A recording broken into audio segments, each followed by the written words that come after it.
Okay guys, so question time. We're getting into the more exciting stuff now.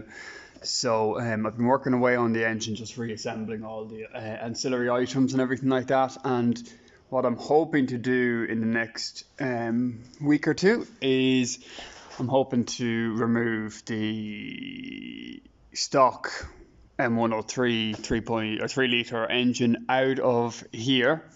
But my intention was to leave the gearbox as is, because I'm using that gearbox. But I was thinking about just leaving it in the actual body of the car, for two real reasons. One reason was that having taken the engine out of the other 124 I had, and it was complete with the box attached. It's quite difficult when you can't take that front off the car. So that's one reason for it, leaving it in. And secondly, obviously getting this engine in here with all the ancillary items and everything will be a lot easier if it's going straight down and it doesn't have to come in at an obtuse angle to get the gearbox underneath. And then I don't need to make any changes to the interior really at all, except for obviously the ignition switch and a few other little bits like that. A glow plug button or glow plug relay hooked up to the ignition as well at the same time.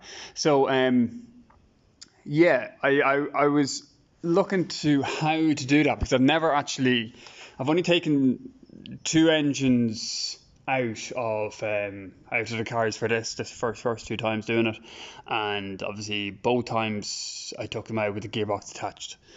So if I, let's say, unbolt the bell housing from this engine here, and how do I actually separate it from the torque converter and everything like that? Do I put some pressure on it with the mounts loose, or is there a way of loosening up here that I get enough space where I can actually push that gearbox back far enough to clear the engine and then lift the engine away? That's my main question, actually. That's what I really want to know. I want to know, how do you separate the gearbox from the engine to remove the engine, and then further drop in the new engine and re-bolt it all up? Like, is there? I can see these are sort of elongated bolts here. So it's quite possible, is it that you just loosen these, leaving them loose in bolt, and then when you unbolt the bell housing, you pry it and you can actually push the gearbox far enough back that it will do that? I would love to know. That's my main question. And presumably at the same time I'll have to disconnect the central bearing. I think I might have ordered a replacement one of these anyway.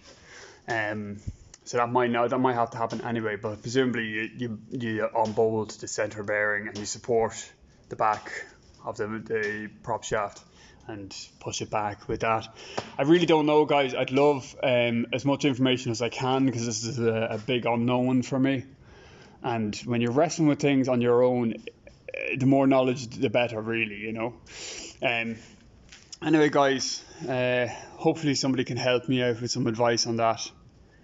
Appreciate you watching, up to date and everything like that, and I will post another video on the rear subframe now in a minute. Thanks. Bye.